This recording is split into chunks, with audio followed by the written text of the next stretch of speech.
The magic formula of money उसके बारे में बात करूंगी. क्या आप सच में हर महीने सिर्फ 5,000 रुपए बचा के कुछ सालों बाद मिलियंस कमा सकते हैं? बहुत मुश्किल सवाल है और बहुत आसान जवाब है यस.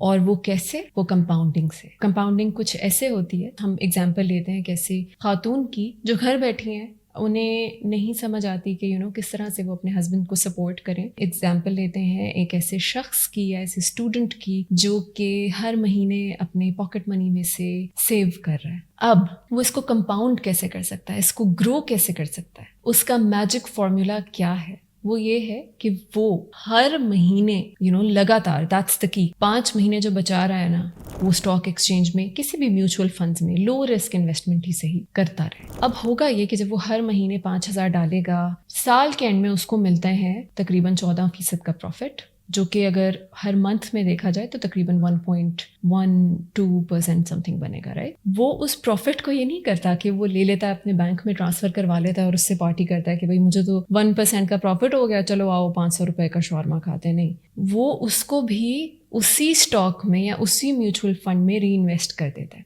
ये लेके जा रहा है उसको कंपाउंडिंग की तरफ. अब वो क्या कर रहा है कि वो साल में जितने भी पैसे उसने थे, 60,000 उसने इन्वेस्ट किए, उस पर जितना प्रॉफिट आया उसने इन्वेस्ट किया. अगले साल अब वो अपनी जेब से 5,000 ही डाल रहा है, मगर पिछले साल का जो प्रॉफिट है 14% का, वो भी ऑटोमेटिकली री इन्वेस्ट हो रहा है. दिस इज टेकिंग हिम और हर step by step towards compounding. Monthly contribution है 5,000 रुपए, तो होगा ये कि अगर वो 20 साल उसने बाकायदगी से 5,000 रुपए डाले, कितने पैसे उसने टोटल डाले? 12 लाख के करीब. उस पर प्रॉफिट कितना है? अब वो 14% आप लगाएंगे उस प्रॉफिट पे भी जो उसको पहले साल हुआ, और वो 60,000 पे भी, फिर अगले 60,000 पे भी, और फिर पिछले 2 साल के प्रॉफिट्स के ऊपर भी. वो सिर्फ अब 60,000 नहीं रहे, वो पिछले साल का प्रॉफिट भी है उसमें ऐड हो गया, अब अगले साल के 60,000 और पिछले 2 सालों का प्रॉफिट भी उसमें ऐड हो गया, जो ऑटोमेटिकली री इन्वेस्ट होता जा रहा है. 14% देता जा रहा है, दोबारा री इन्वेस्ट हो रहा है, फिर आ रहा है, फिर जा रहा है. 20 साल बाद आपको पता है उसके पास कितनी सेविंग्स होगी?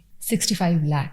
It's not a joke. मतलब उसने 12 लाख रुपए डाले हैं, उसको 65 लाख, 65 लाख अगर 65 में से निकाल दें कि कितने उसने डाले थे, तो भी तकरीबन 53 लाख के करीब उसने शेयर प्रॉफिट बनाया on investment, return on investment. This is in essence compounding. और अगर आप ये समझ जाएंगे ना कि compounding is the key to grow your wealth, मतलब आप अपने पैसों को बढ़ाना चाहते हैं, सिर्फ इस तरह ही नहीं, सेव करके ही नहीं, बल्कि बढ़ाना चाहते हैं, तो आप ये कमेटी शमेटी सब छोड़ देंगे और कंपाउंडिंग की तरफ जाएंगे. Let me know if this is useful. I'll make more content like this. Thank you so much for watching. Allah Hafiz.